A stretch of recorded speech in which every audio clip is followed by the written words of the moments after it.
A9 ನ್ಯೂಸ್ಗೆ ಸ್ವಾಗತ. ನಾನು ರೇಣುಕಾ ಅನೂರೆ. ವಿಜಯಪುರ ನಗರದ ಪ್ರತಿಷ್ಠಿತ ಬಿಎಲ್ಡಿ ಡೀಮ್ಡ್ ವಿಶ್ವವಿದ್ಯಾಲಯದ ಶ್ರೀ ಬಿಎಂ ಪಾಟೀಲ್ ವೈದ್ಯಕೀಯ ಮಹಾವಿದ್ಯಾಲಯದ ಶಸ್ತ್ರಚಿಕಿತ್ಸಾ ವಿಭಾಗದ ಮತ್ತು ಭಾರತೀಯ ಶಸ್ತ್ರಚಿಕಿತ್ಸಕರ ಸಂಘದ ವಿಜಯಪುರ ಜಿಲ್ಲಾ ಶಾಖೆಯ ಸಹಯೋಗದಲ್ಲಿ ನಗರದಲ್ಲಿ ವಿಶ್ವ ಪ್ಲಾಸ್ಟಿಕ್ ಸರ್ಜರಿ ದಿನಾಚರಣೆ ಕಾರ್ಯಕ್ರಮ ನಡೆಯಿತು. ಸೋಮವಾರ ಈ ಕಾರ್ಯಕ್ರಮದ ಅಂಗವಾಗಿ ನಡೆದ ಮುಂದುವರೆದ ವೈದ್ಯಕೀಯ ಶಿಕ್ಷಣ ಸಮ್ಮೇಳನವನ್ನು ವಿವಿ ಕುಲಪತಿ ಡಾ ಆರ್.ಎಸ್. ಮುಧೋಳ್ ಅವರು ಉದ್ಘಾಟಿಸಿದರು. ಈ ಸಮಾರಂಭದಲ್ಲಿ ಖ್ಯಾತ ಪ್ಲಾಸ್ಟಿಕ್ ಸರ್ಜನ್ ಡಾ ಪ್ರದೀಪ್ ಜೈನ್ ಗಾಯ ನಿರ್ವಹಣೆ ಕುರಿತು ಉಪನ್ಯಾಸ ನೀಡಿದರು. ಡಾ ವಿಜಯ್ ಕುಮಾರ್ ಹೊಡೆಯದೆ ಪ್ಲಾಸ್ಟಿಕ್ ಸರ್ಜರಿಯ ಸತ್ಯ ಮತ್ತು ಮಿಥ್ಯಗಳ ಕುರಿತು ಮಾತನಾಡಿದರು. ಪ್ಲಾಸ್ಟಿಕ್ ಸರ್ಜರಿಯು ತುಂಬಾ ವಿಶಾಲವಾದುದು ಮತ್ತು ಇದರ ಉಪಯೋಗ ಜನರು ಪಡೆದುಕೊಳ್ಳಬೇಕು ಅಂತ ಹೇಳಿದರು.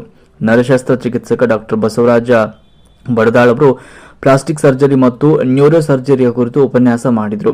ಡಾ ಅನಿಕೇತನ್ ಅವರು ಪ್ಲಾಸ್ಟಿಕ್ ಸರ್ಜರಿಯ ಮತ್ತು ಮುಖದ ಫ್ಲಾಪ್ ಸರ್ಜರಿ ಕುರಿತು ಮಾತನಾಡಿದರು. ಡಾ ಶ್ರೀಪಾದ ಕುಲಕರ್ಣಿ ಅವರು ಆರ್ಥೋಪ್ಲಾಸ್ಟಿಕ್ ಕೇರ್ ಕುರಿತು ಉಪನ್ಯಾಸವನ್ನು ನೀಡಿದರು. ಡಾ ಸನ್ಮಿತ್ರ ಐಹೊಳಿ ಅವರು ಸೌಂದರ್ಯವರ್ಧಕ ಶಸ್ತ್ರಚಿಕಿತ್ಸೆ ಕುರಿತು ಮಾತನಾಡಿದರು. ಈ ಕಾರ್ಯಕ್ರಮದಲ್ಲಿ ವಿಜಯಪುರದ ಖ್ಯಾತ ಶಸ್ತ್ರಚಿಕಿತ್ಸಕ ಡಾ ರವಿಕುಮಾರ್ ಚೌಧರಿ ಅವರನ್ನು ಸನ್ಮಾನಿಸಲಾಯಿತು. ಈ ಸಂದರ್ಭದಲ್ಲಿ ವಿಎಲ್ಡಿ ಡೀಮ್ಡ್ ವಿಶ್ವವಿದ್ಯಾಲಯದ ಕುಲಾಧಿಪತಿಗಳಾದ ಪ್ರೊಫೆಸರ್ ವೈಎಂ ಜಯರಾಜ್ ಅವರು, ಕುಲಪತಿ ಡಾ ಅರುಣ್ ಚಮ್ಮ ಇನಾಮದಾರ್ ಅವರು, ಪ್ರಾಚಾರ್ಯ ಡಾ ಅರವಿಂದ್ ಪಾಟೀಲ್, ವಿಜಯಪುರ ಜಿಲ್ಲಾ ಶಸ್ತ್ರಚಿಕಿತ್ಸಕರ ಸಂಘದ ಕಾರ್ಯದರ್ಶಿ ಡಾ ರಮಾಕಾಂತ ಬಳ್ಳೂರ್ಕರ್ ಅವರು ಉಪಸ್ಥಿತರಿದ್ದರು.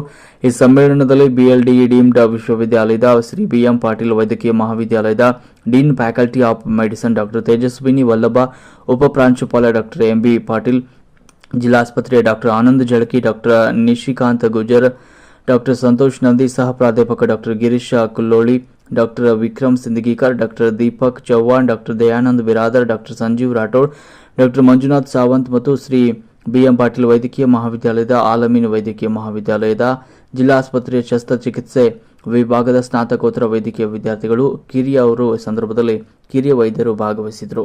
ನಿರಂತರ ಸುದ್ದಿಗಳಿಗಾಗಿ ನೋಡ್ತಾ ಇರಿ A9 ನ್ಯೂಸ್.